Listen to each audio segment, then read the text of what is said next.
Dalam zaman Daud terjadilah kelaparan selama 3 tahun berturut-turut. Lalu Daud pergi menanyakan petunjuk Tuhan. Berfirmanlah Tuhan, pada Saul dan keluarganya melekat hutang darah, karena ia telah membunuh orang-orang Gibeon. Lalu raja memanggil orang-orang Gibeon dan berkata kepada mereka, orang-orang Gibeon itu tidak termasuk orang Israel, tetapi termasuk sisa-sisa orang Amori. Dan walaupun orang Israel telah bersumpah kepada mereka, Saul berikhtiar membasmi mereka dalam kegiatannya untuk kepentingan orang Israel dan Yehuda. Daud berkata kepada orang-orang Gibeon itu, apakah yang dapat kuperbuat bagimu? Dan dengan apakah dapat kuadakan penebusan, supaya kamu memberkati milik pusaka Tuhan? Lalu berkatalah orang-orang Gibeon itu kepadanya, bukanlah perkara emas dan perak urusan kami dengan Saul serta keluarganya. Juga bukanlah urusan kami untuk membunuh seseorang di antara orang Israel. Tetapi kata Daud, apakah yang kamu kehendaki akan kuperbuat bagimu? Sesudah itu berkatalah mereka kepada raja, dari orang yang hendak membinasakan kami dan yang bermaksud memunahkan kami, sehingga kami tidak mendapat tempat dimanapun di daerah Israel. Biarlah diserahkan 7 orang anaknya laki-laki kepada kami, supaya kami menggantung mereka di hadapan Tuhan di Gibeon, di bukit Tuhan. Lalu berkatalah raja, aku akan menyerahkan mereka. Tetapi raja merasa sayang kepada Mefiboset bin Yonatan bin Saul, karena sumpah demi Tuhan ada di antara mereka, di antara Daud dan Yonatan bin Saul.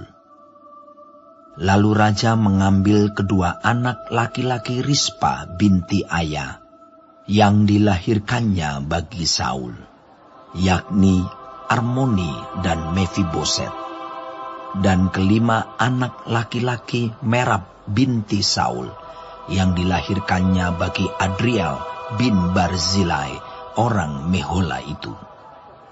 Kemudian diserahkannyalah mereka ke dalam tangan orang-orang Gibeon itu. Orang-orang ini menggantung mereka di atas bukit, di hadapan Tuhan. Ketujuh orang itu tewas bersama-sama. Mereka telah dihukum mati pada awal musim menuai, pada permulaan musim menuai jelai. Lalu Rispa binti Aya mengambil kain karung dan membentangkannya bagi dirinya di atas gunung batu, dari permulaan musim menuai sampai tercurah air dari langit ke atas mayat mereka. Ia tidak membiarkan burung-burung di udara mendatangi mayat mereka pada siang hari, ataupun binatang-binatang di hutan pada malam hari.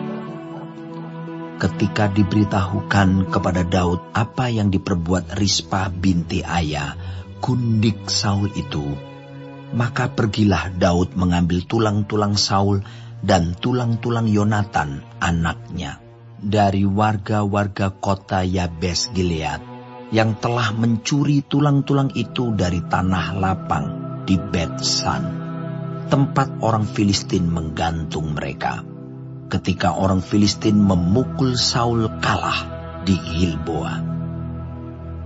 Ia membawa dari sana tulang-tulang Saul dan tulang-tulang Yonatan anaknya. Dikumpulkanlah juga tulang-tulang orang-orang yang digantung tadi. Lalu dikuburkan bersama-sama tulang-tulang Saul dan Yonatan anaknya di tanah Benyamin di Zela, di dalam kubur Kis ayahnya. Orang melakukan segala sesuatu yang diperintahkan raja. Maka sesudah itu Allah mengabulkan doa untuk negeri itu. ketika terjadi lagi peperangan antara orang Filistin dan orang Israel, maka berangkatlah Daud bersama-sama dengan orang-orangnya, lalu berperang melawan orang Filistin sampai Daud menjadi letih lesu.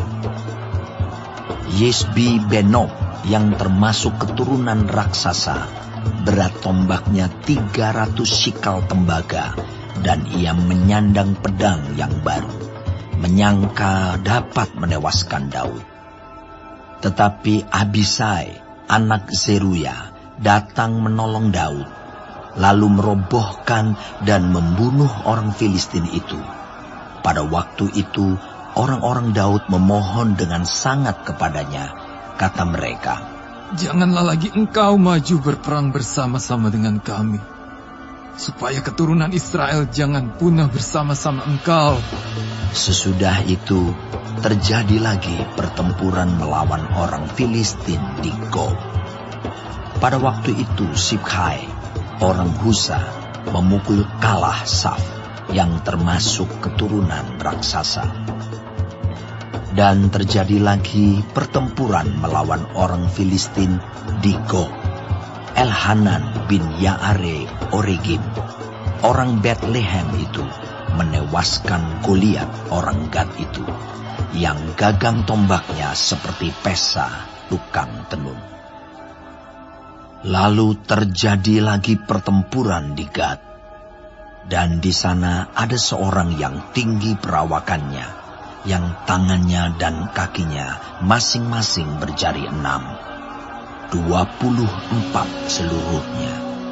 Juga orang ini termasuk keturunan raksasa. Ia mengolok-olok orang Israel, maka Yonatan, anak Simea kakak Daud, menewaskannya. Keempat orang ini termasuk keturunan raksasa di Gad. Mereka tewas oleh tangan Daud dan oleh tangan orang